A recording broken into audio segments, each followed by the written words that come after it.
RH incompatibility को समझने के लिए हमें एक केस को याद रखना ज़रूरी है। केस यह है कि मदर इसमें RH निगेटिव रहती है और जो फीटस यानी कि जो बच्चा होता है वो RH पॉजिटिव रहता है। मैंने RH फैक्टर और ब्लड ग्रुपिंग के ऊपर सेपरेट वीडियो बना कर के डाला है, आप लोगों वहाँ पर जा कर के चेक कर सकते हैं। तो आगे हम पॉइंट वाइज देखते हैं कि RH इनकम्पेबिलिटी होती क्या है। तो हमारा फर्स्ट पॉइंट ये बताता है कि this pregnancy is safe as mother blood never mix with fetal blood. तो हमारा फर्स्ट पॉइंट ये बताता है कि जब मदर पहली प्रेगनेंसी कंसीव करती है तो वह प्रेगनेंसी सेफ़ होता है, क्योंकि यहाँ मदर का ब्लड और फीटस का ब्लड एक दूसरे से मिक्सअप नहीं होते, क्योंकि मदर और फीटल के बीच प्लेसेंटा होता है। एंड देन सेकेंड पॉइंट हमारा ये है, during parturition blood of child can mix with mother blood. यहाँ पैचुरेशन का मतलब चाइल्ड बर्थ होता है, यानी कि जब बच्चा पैदा होता है तो उस टाइम में बच्चा का ब्लड माँ के ब्लड से मिक्स हो सकता है। इस पॉइंट को हम आगे डिटेल में अच्छे से समझते हैं। जैसे यहाँ देखिए, जो माँ होती है वो RH निगेटिव है और जो फीटस है वो RH पॉजिटिव है। तो जब बच्चा पैदा होगा तो लो अमाउंट में ब्लड माँ के ब्लड में मिक्सअप हो जाएगा। और जैसा कि हम लोगों ने ब्लड ग्रुपिंग में देख लिया था कि कैसे RH फैक्टर अफेक्ट करता है बॉडी को, और हम जानते हैं कि RH निगेटिव के पास जब RH पॉजिटिव जाएगा तो RH निगेटिव का इम्यून सिस्टम एक्टिवेट हो जाता है RH पॉजिटिव के अगेंस्ट में।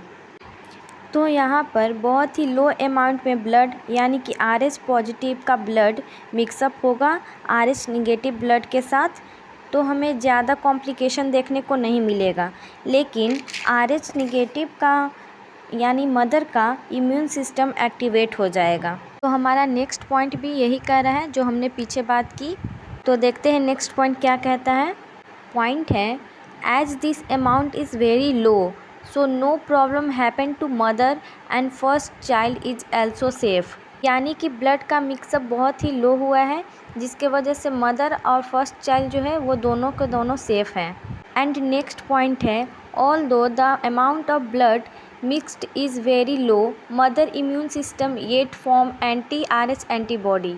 यानी कि लो तो है ही ब्लड का मिक्सअप, लेकिन मदर का इम्यून सिस्टम एक्टिवेट हो जाएगा RH पॉजिटिव के अगेंस्ट में और anti-RH एंटीबॉडी का फॉर्मेशन करने लग जाएगा, क्योंकि मदर का इम्यून सिस्टम कभी भी RH पॉजिटिव एंटीजन नहीं देखा होता है, तो उसका इम्यून RH पॉजिटिव को फॉरेन बॉडी समझेगा और एंटीबॉडी बनाने लग जाएगा।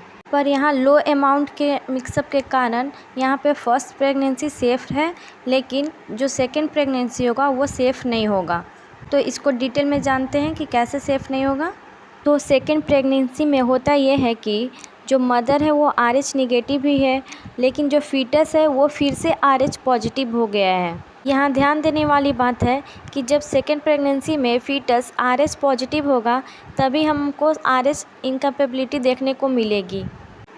तो सेकेंड प्रेगनेंसी में होता ये है कि जो मदर का इम्यून सिस्टम फर्स्ट प्रेगनेंसी में चाइल्ड बर्थ के बाद anti-RH एंटीबॉडी बनाया था RH पॉजिटिव ब्लड के अगेंस्ट में, तो यहाँ पर जब सेकेंड प्रेगनेंसी होगी और फीटस फिर से RH पॉजिटिव है तो मदर के इम्यून सिस्टम द्वारा बनाए गए एंटीबॉडी इस पर फीटस पर अटैक कर देगी, क्योंकि फीटस RH पॉजिटिव है और एंटीबॉडी RH पॉजिटिव के अगेंस्ट में ही बनाई गई थी।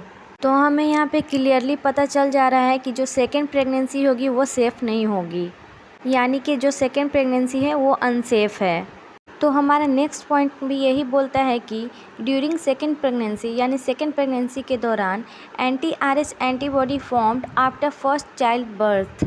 यानी कि फर्स्ट चाइल्ड बर्थ के बाद anti-RH एंटीबॉडी इम्यून सिस्टम ने फॉर्म्ड यानी कि बनाया। And this antibody can cross the placenta and enter into fetus. यानी कि जो RH निगेटिव बॉडी ने एंटीबॉडी RH पॉजिटिव के अगेंस्ट में बनाया था वो प्लेसेंटा को क्रॉस करते हुए फीटस के अंदर चला जाता है and attacking the fetal RBC which are having RH factor. यानी कि जो फीटल का RBC है उस पर अटैक करने लग जाएगा एंटीबॉडी और फिर RBC का क्लम्पिंग होने लग जाएगा फीटल के अंदर और जब क्लम्पिंग होने लग जाएगा यानी कि आरबीसी का डेथ होने लग जाएगा तो ऑफ कोर्स है कि फीटल जो होगा वो एनीमिया और जॉन्डिस से सफ़र कर जाएगा और इसी कंडीशन को इरेथ्रोब्लास्टोसिस फीटालिस बोला जाता है। इसको हम फिगर से और क्लियर कर लेते हैं। जैसा कि हमने देखा था, फर्स्ट केस था कि जो मदर थी वो RH निगेटिव थी और जो फीटस था वो RH पॉजिटिव था। इस फिगर में यही चीज़ को दर्शाया गया है।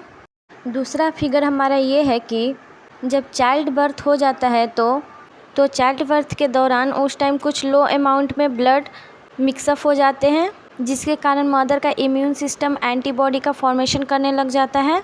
यहाँ पर आप देख सकते हैं कि जो स्क्वायर साइज से बनाया गया है वो एंटीबॉडी को डिनोट कर रहा है और यहाँ पर RH पॉजिटिव का मिक्सअप भी दिखाया गया है। तो थर्ड फिगर को देखते हैं कि ये क्या कहता है। थर्ड फिगर में सेकेंड प्रेगनेंसी को दिखाया गया है। सेकेंड प्रेगनेंसी में भी हमने देखा था कि जो फीटल होता है वो RH पॉजिटिव होता है और मदर RH निगेटिव होती है। तो जब पहला बच्चा पैदा होता है तो उस समय लो अमाउंट ऑफ ब्लड का मिक्सअप होने के कारण मदर का इम्यून सिस्टम एंटीबॉडी बना लेता है। तो जब सेकेंड प्रेगनेंसी होगा तब एंटीबॉडी प्लेसेंटा को क्रॉस करते हुए फीटल के आरबीसी पर अटैक कर देगी, जैसा कि फिगर में भी दिखाया गया है। और जो बेबी होगा उसको एनीमिया और जॉन्डिस से सफ़र करना पड़ सकता है और यही कंडीशन को इरेथ्रोब्लास्टोसिस फीटालिस भी बोला जाता है।